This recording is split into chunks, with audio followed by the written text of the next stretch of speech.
Hello out there and welcome to Public Conscience. This is the anti-corruption program produced by the Progressive Impact Organization for Community Development, PRIMOG.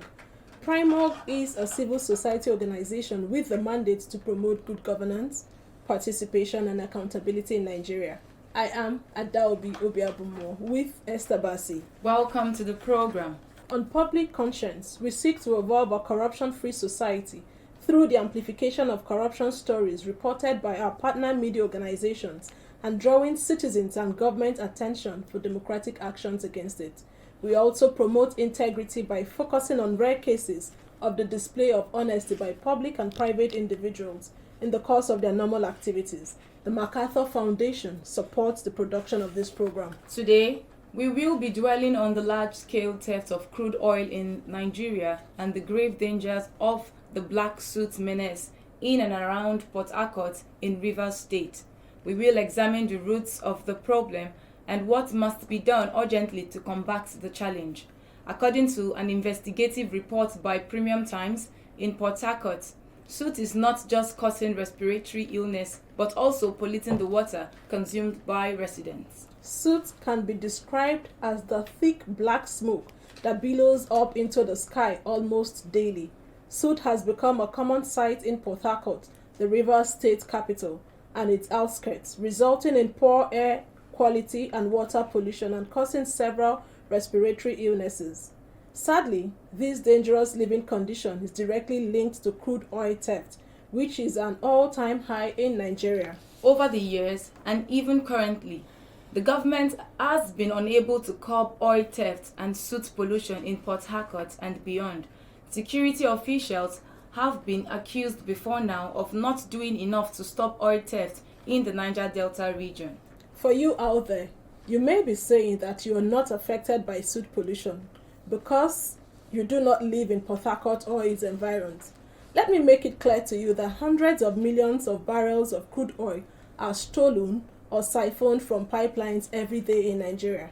These revenues the federal government has been losing over the years could have been used to provide basic amenities and bridge massive infrastructure gaps across the country.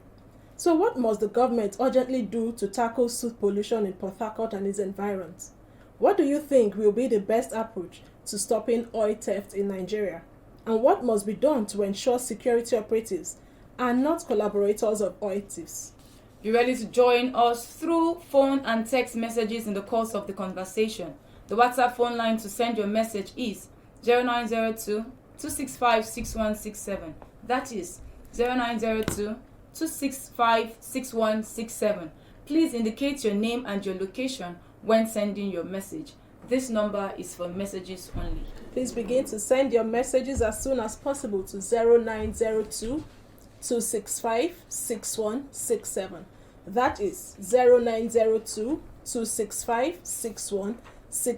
We will give out the numbers to call shortly. Let me quickly remind you that we've been talking about the deadly soot pollution in Port Harcourt and its environs, as well as oil theft in Nigeria.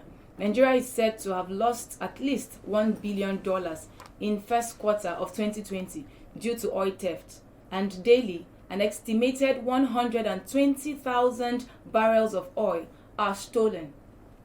Recall that exactly 1 year ago on this program, influential Nigerians and security personnel were accused of aiding oil theft, which is linked to the worsening soot pollution in rivers communities and the Niger Delta region. To discuss these issues and many more, we are joined in by our journalist with Premium Times, Chiamaka Okafor. You're welcome to today's episode of the program. Thank you. We also have in the studio the executive producer of Inside the Niger Delta, Mahmoud Yakuga. You're welcome also. Thank you so much for having me. Okay, we'll start this discussion first with a reporter with Premium Times, Chiamaka Okafor.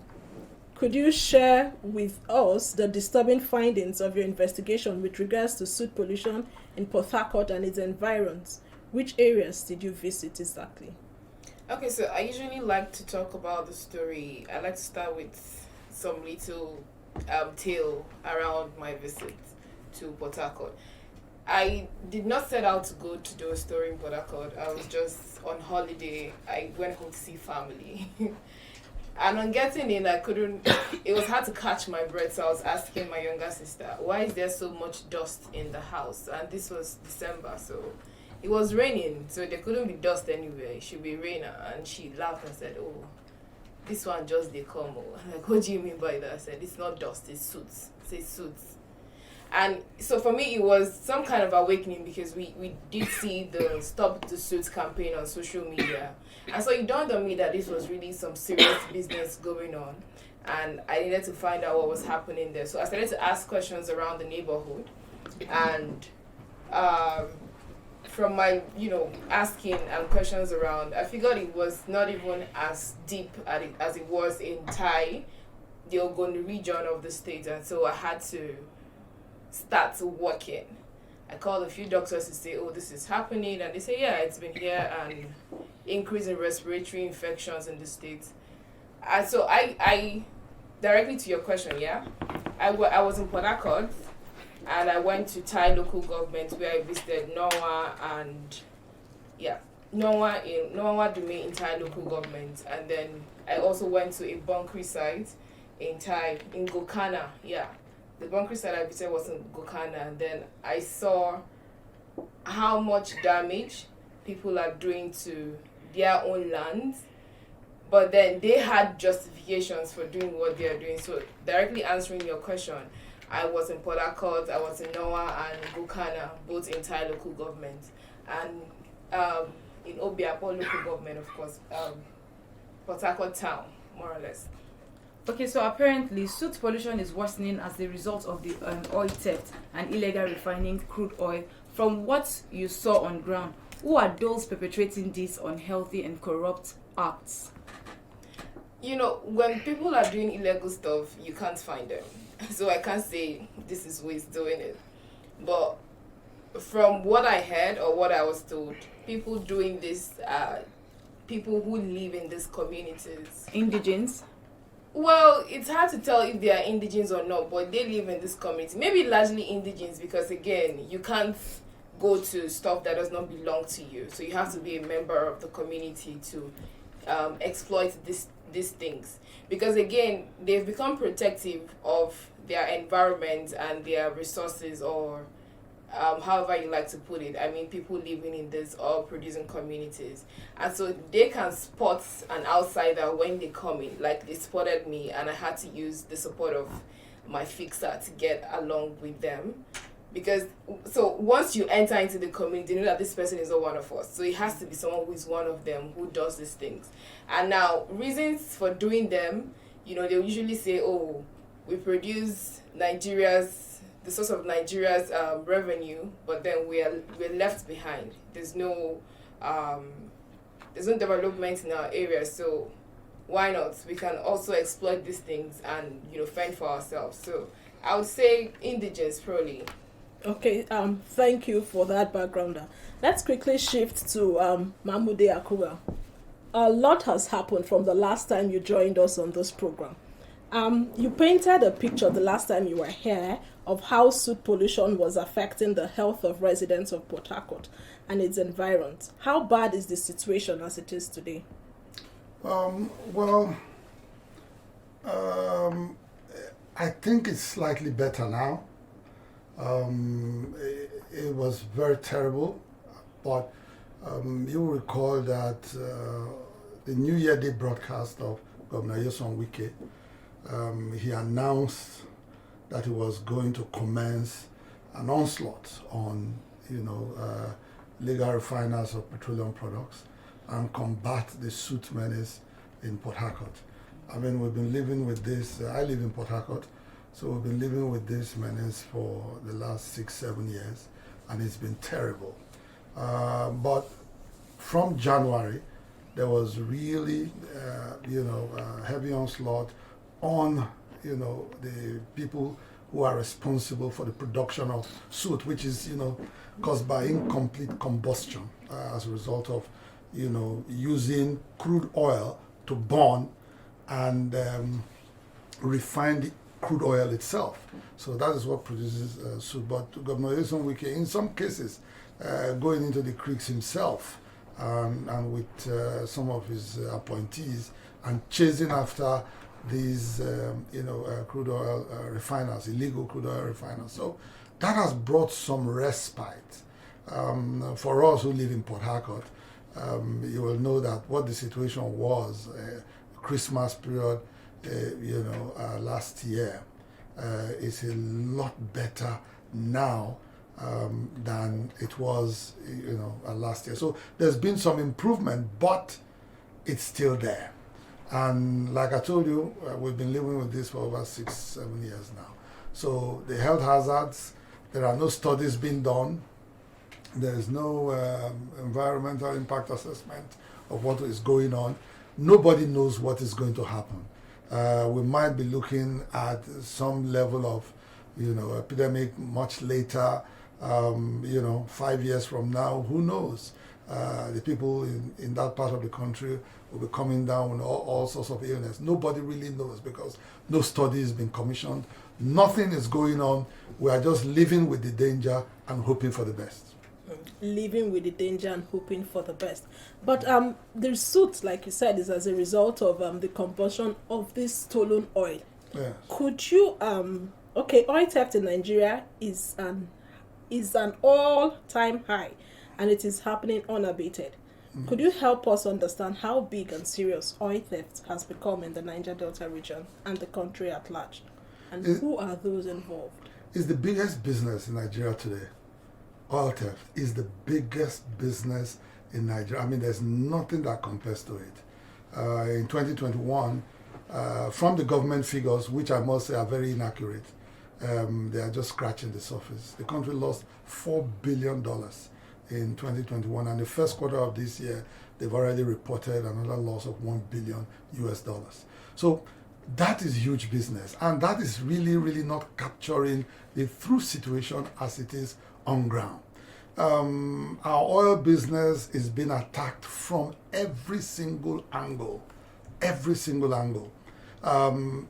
tell you, for every 100 barrels of oil that is produced, 91 goes to the oil thieves. The federal government of Nigeria only keeps 9. So that would tell you how bad the situation is. Terrible.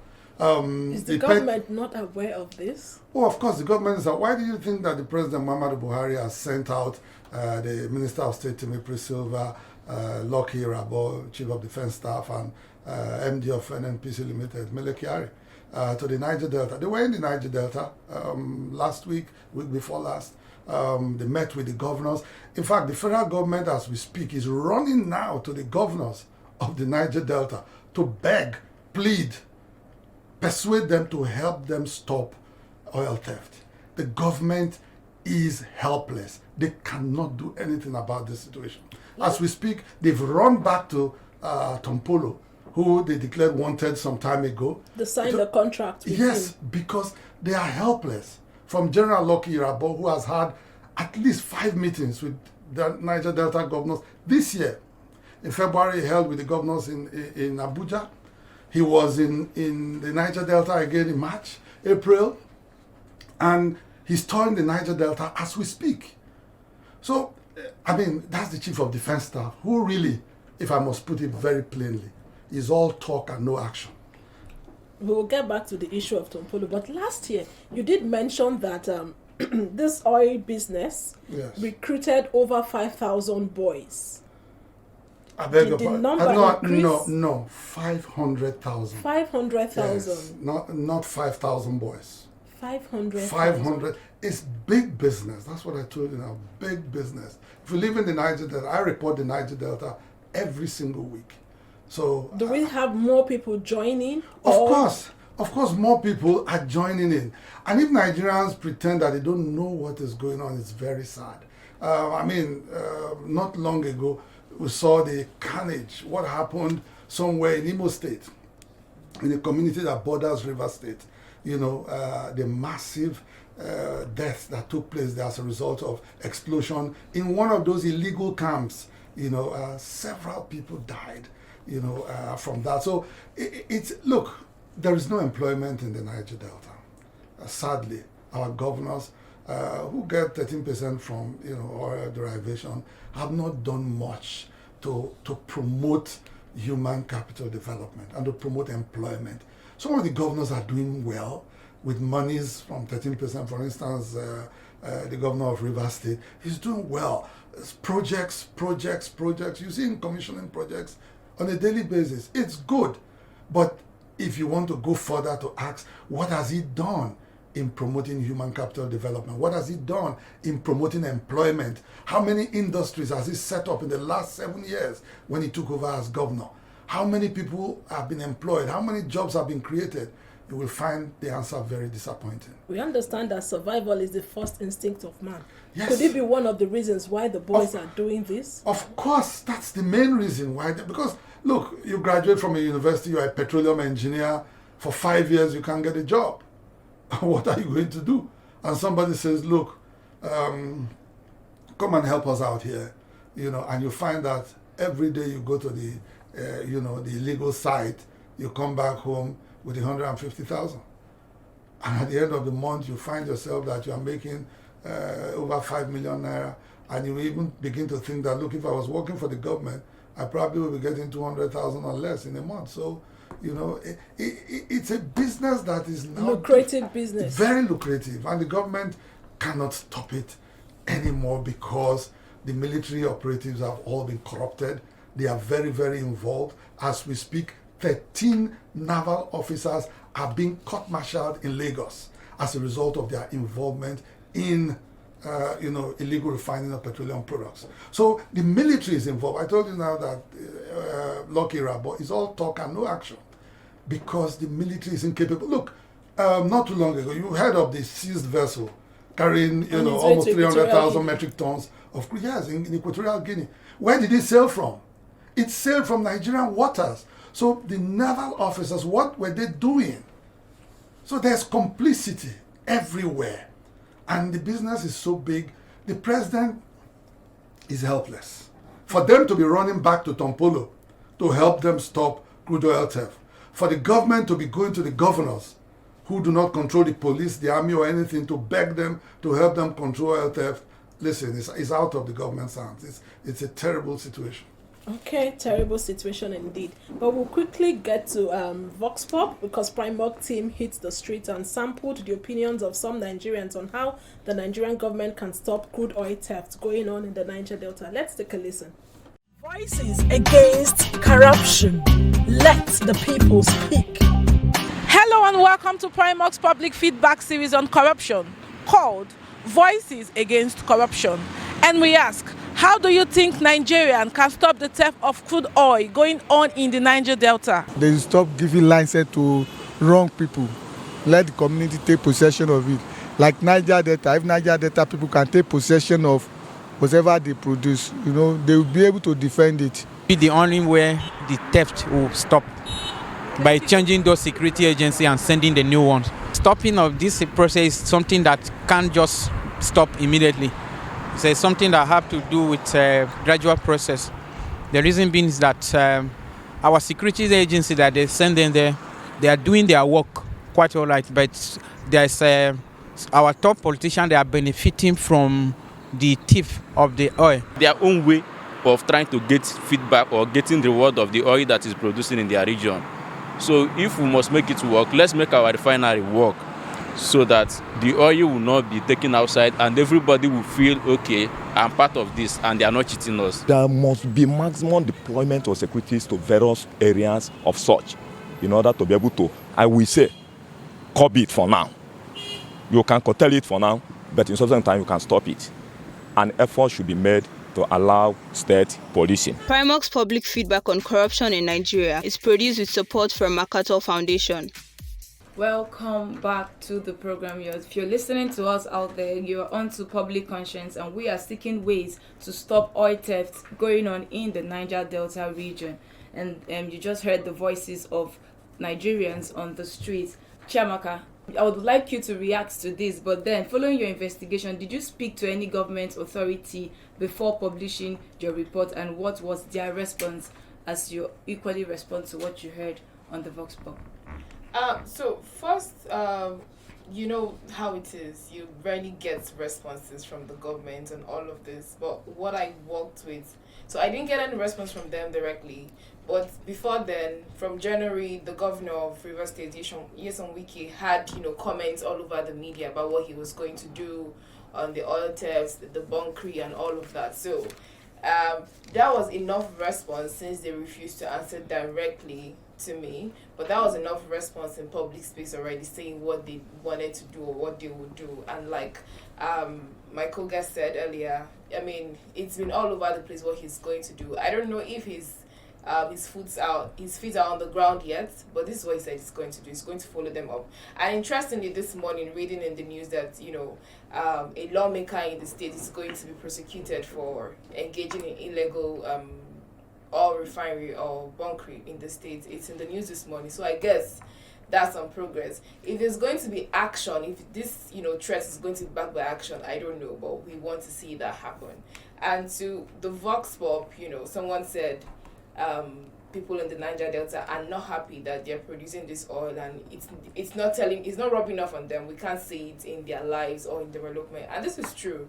This is what my fixer said to me. My fixer is from Bukana, and he said, see, we are producing oil and we're not seeing, and you could see it in their lives. I mean, it's really a rural community, which shouldn't be so.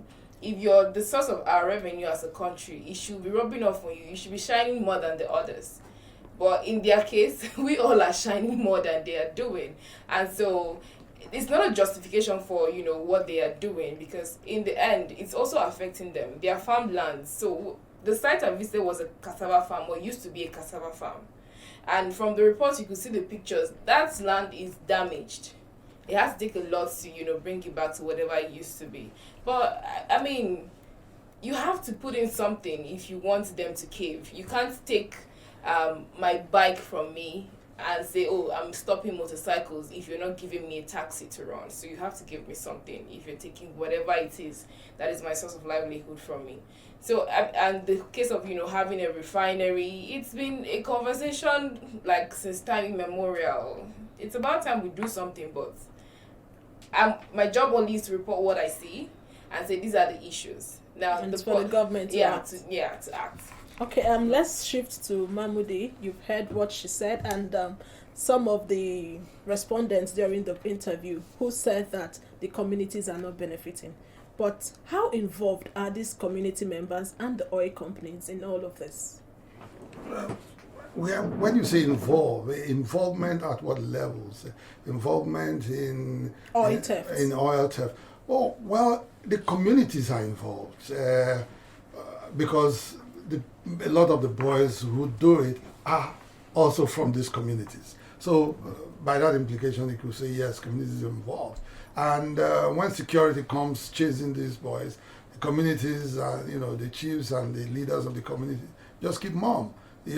For me, that's complicity. They know that some of these things are happening, but again, they see that it brings a little bit of development to the lives of these people who otherwise will constitute a nuisance to the community. So in a way, they say, okay, well, if this is the best they can get out of life, let them go ahead.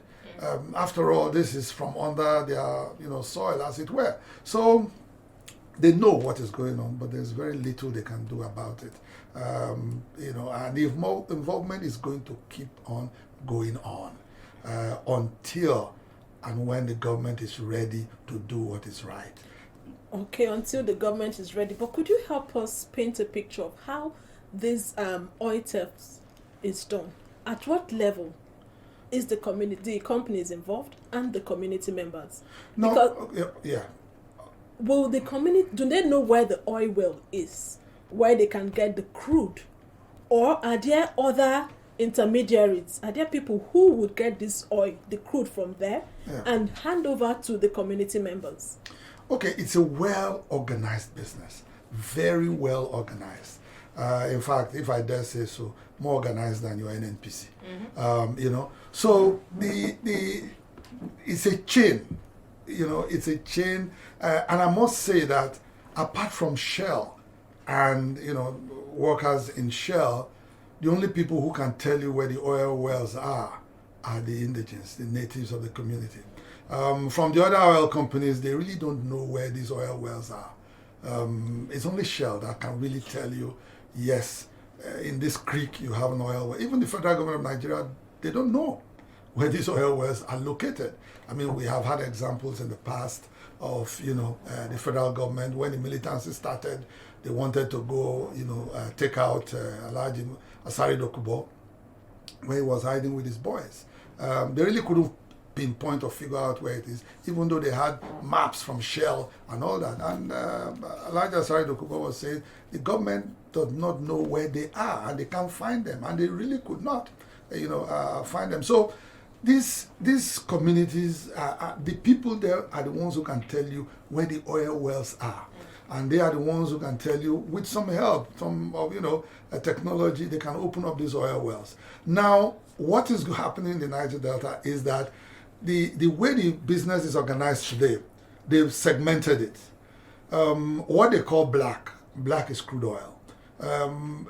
The community people are no longer allowed to have access to it. The military are the only ones who can sell black to you, which is crude. If you go and try to tamper with black, you can get killed by the military. So the boys sit back and they wait, and the military are the ones who will get the black and supply. Yes, and supply and sell to the boys, and then the boys will take, to their camp and begin to refine. So there are those who refine, and there are those who do bagging, there are those who do loading, and and eventually there are those who coordinate the tankers that come in. And this is happening from Akwa Ibom, Bayelsa, Delta, Rivers, Ondo. It's happening in every single state. In Imo, I mean, we talked about the carnage that happened in Imo recently. So it's happening in every single place where you have oil production. And like I said, it's so visible. Those who live in Port Harcourt, I mean, you can even see the tankers park along the road up to the East-West Road. Yeah. The East-West Road is a major federal highway. From Alu, they park, in queues up to the East-West Road. So they are visible. They are just waiting to load product and, take it to other parts of the country. So sorry, just to quickly add to what Mahmudia said. So while on this report, I was speaking to a medical doctor, and he said, these people doing this refining are graduates, more or less. They even have expertise more, just like you said, more than the NNPC. They know what to do. And so if I don't have food on my table, what am I doing with my degree? I will take it to the sides and use it to do something. And he said East-West Road, as even in Rumokoro, which is like in the center or in the heart of town. The tankers are there, we all see it. People do these things there, and you can't say anything to them. What are you going to say exactly? Stop, I have something for you somewhere. We don't have jobs in Nigeria, so what do you expect, like I said, a petroleum engineering graduate to be doing? Sitting and folding hands, watching and waiting for what exactly to happen. So you see these things every day. And it's even funny that in Port Harcourt, the kerosene used is bunkering kerosene. It's made in Port, like it's from these guys. Local content. Yeah, so you can't say, oh, so if you come to say we are packing up these boys, the people of Port Harcourt will also attack you because these people are providing for them, in quotes. The kerosene the old woman or the poor lady uses to cook, they provide it for her. The one that sells it, they provide it. So it's like means of the value chain is really big, and it take a lot to stop it. The value chain is really big, and it definitely take a lot to stop it. But then we have to bring in our listener to join the program. Please follow us on our social media platforms at official Primorg, and Primorg is spelled PRIMORG. Remember that this program is interactive. The WhatsApp phone line to send your message is 0902-265-6167. That is 0902-265-6167. This number is for messages only. Please begin to send in your messages. What is your contribution to the conversation, and what must the government urgently do to tackle soot pollution in Port Harcourt and its environs?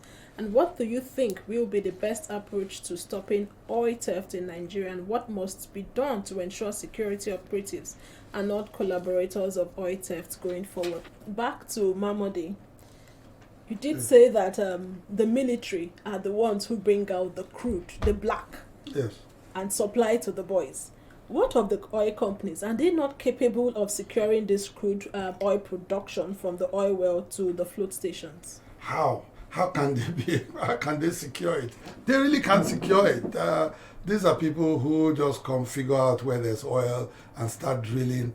When militants come or oil thieves come, how can they stop them? They are not part of the military. They have military attached to them and all that. You see how a lot of them have suffered even in the past, kidnappings and all that. In recent times they've started moving out and they have started divesting all their onshore assets and moving completely offshore. The reason for the divestment in recent times is as a result of the oil theft that we have witnessed. So all of them, Shell, Mobil, Chevron, they are unable to secure. They can't. And so they are moving. They are leaving. They are leaving Nigeria. That's the truth. Sad. Let's take this call. Hello. Name and where you're calling us from. I'm calling from Lubin. My name is Lukman. Lukman, let's hear you. So, about the issue of oil theft in the Niger Delta region. It has something that has been there for long, and just as you have been saying there, even the institution that is having responsibility of checking the criminal behavior and all part of it, it has made it so difficult. And the major problem is that the authorities sit down here in Abuja. They want to have an effective control of resources in faraway Niger Delta region. And we have been clamoring for resource control until that happened in this country, because the state governors are not in charge of the police, they are not in charge of the security, they are not in charge of the control of resources. So there is little they can do. And the people sit down here in Abuja, their own is just to see the remittance at the end of the month and share, and they are lamenting here. And we keep rolling on a particular spot. We understood what he said there. The government should not just sit back and they need to really act. And back to Mahmoudi, we understand that these boys are filling the gap that our refineries are unable to fill. Because if we have functional refineries, probably the issue of oil theft would reduce. Soot in River State and its environs would also reduce. We also understand that the VP at some point said that we would have modular refineries in the Niger Delta region. But today, do we have one? Of course, the federal government, the vice president in 2017, while touring the Niger Delta, did say that, look, they were going to establish, a minimum of 6 modular refineries, in, each of the 6 South states. That has not happened. Well, the vice president has also shifted in his position a bit by saying that it was not supposed to be a wholly federal government venture. It was supposed to be some kind of partnership, but that has not happened. It's not going to happen anytime soon. And, that again tells you that the federal government is really, really not interested in the welfare of the people where the oil is coming from. Look, the amount of pollution, we're talking about the soot, the health hazards, there are other, implications of what is going on. The rivers are polluted. Aquaculture is gone. People, their livelihoods have been taken away from them. The other day you saw the blowout at the ITO, oil well in Bayelsa State, and the massive destruction it caused on aquatic life in that area. So the Niger Delta is losing in every angle, whatever way you want to look at it. Financially, they're not getting what they're supposed to get, a paltry 13%. Whatever the federal government is doing up here in Abuja, clearly they're not doing enough. They're only interested in collecting the revenue. When the revenue is threatened, that is the only time they rush to the Niger Delta to say, look, help us out, as they are doing now by going to governors. And I don't know what they want to achieve by that, because the governors too are helpless. They don't control any security in the area. But is it a good move by the federal government to reach out to Tompolo in securing the surveillance contracts, pipeline surveillance contracts? Indeed, it is a good move. There was no reason to have even taken that surveillance contract in the first place. The federal government just needs to break it down for Tompolo and let him also understand that it's not a one-man show. What we are saying, look, when General Irabo, Timothy Silva, and Mele Kyari visited Governor Ifeanyi Okowa of Delta State, the only thing that Ifeanyi Okowa pointed out was that you need to review your security strategy in the Niger Delta. That means that you need to involve the communities in the surveillance contracts. Let them be the ones to take care of those oil wells. You know how annoying it is for some communities. They do not see any revenue from the oil that is being taken from their soil, and then you bring somebody from outside to come and secure the oil wells, who probably will be asking the natives where exactly the oil wells are. So to them, it's taking everything they have and giving them back nothing. So for signing that contract with Tompolo, it's a very good move. But they also have to impress it on Tompolo that he must involve as many communities as possible. That's to Mahmoud now. Nigeria is currently unable to meet the OPEC crude oil quota as a result of the oil theft, the corruption. Yes. And again, the illegal crude oil from Nigeria in the international market, it constitutes like a major percentage. Is there any redemption in sight? Yes, if they do the right thing, there will be redemption. What is the right thing? It's just ensuring that our entire security architecture is overhauled. Look, these military guys have tasted this thing. It's going to be so difficult. It's like honey in your mouth. It's going to be so difficult to take it out. They are so corrupt now. And I'm not just saying it, I love the military. I love what they are doing in some parts of Nigeria, up north, trying to protect our people and all that. But in the Niger Delta, they are a big problem in the region. And, it's not that the federal government does not know that fingers have been pointed. I just told you about 13 naval officers that are being court-martialed currently in Lagos. So the federal government, they know the involvement of their own people. Governor Nyesom Wike has, for the opt-in time, he has even pointed direct fingers at some people. Major General Saim Jaim, Governor Wike said, look, this man is involved in bunkering. It wasn't a hidden thing. The sound bites are all there online. He said he named a general, a commander of an army formation in Port Harcourt has been directly responsible for oil bunkering. So what has the federal government done about all that? So they need to overhaul their security strategy and ensure that they find a way to remove the military from involvement in oil theft. As long as you have the military involved, honestly, no matter what you do, they are the men with the guns. Okay. Then what should be the government's long-term plan concerning finding a lasting solution? Let me take this call. Hello? Yes, your name and where you're calling us from. My name is Chris. I'm calling from Central area. Let's hear you, Chris. The studio has said, I think he has said it all. I am fortunate to be part from Niger Delta. If you go to Niger Delta, you find out that most of the places there, people are living in abject poverty. When I was growing up, Niger Delta area, that's where you have most of the, where you want to buy fish when it comes to aquatic products. You buy them there at the very cheap. Very, very cheap. But today, if you go down there, in fact, you will struggle to buy, but they are very expensive. Reasons are because the aquatic life has been destroyed. And most of these people in the locals, that was their own source of livelihood. That has been taken from them. Now, if you take food from a man, what do you want that person to live on? Definitely, you will look for other sorts of livelihood. So what should the government do?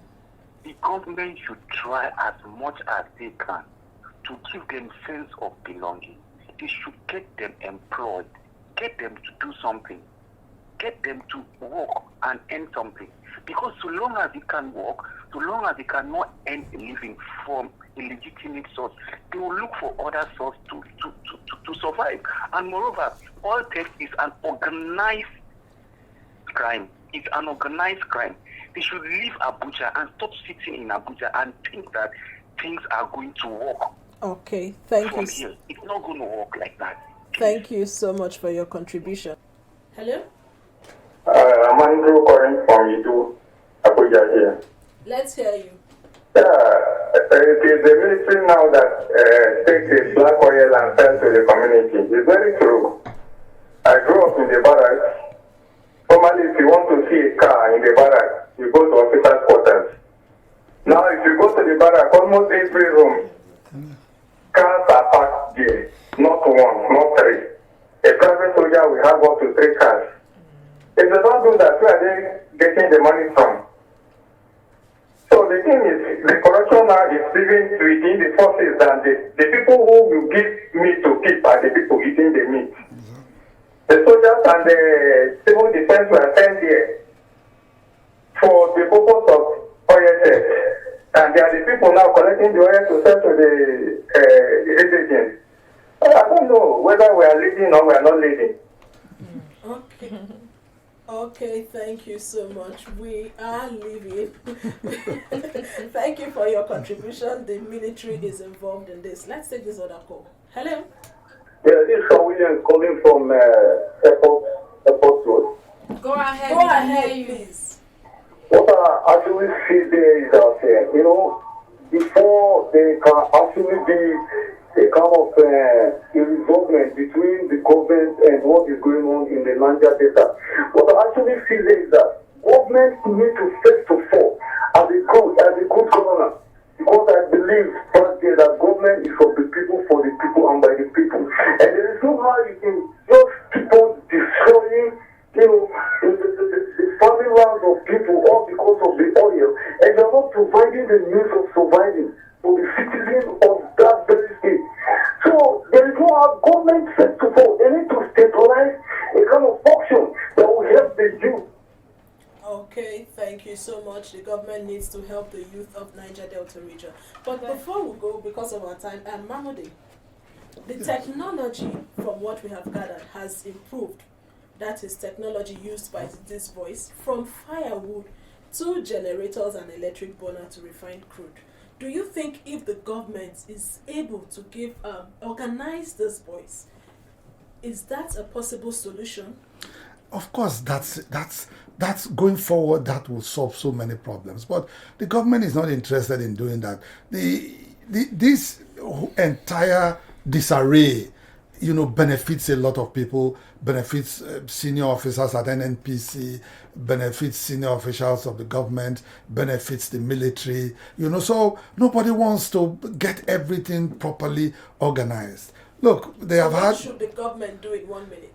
Yes, what the government should do is simple. Go to the Niger Delta. These boys, their technology have so improved, even in diesel production. What they are producing locally now is better than what is even imported. That wasn't the case some years ago.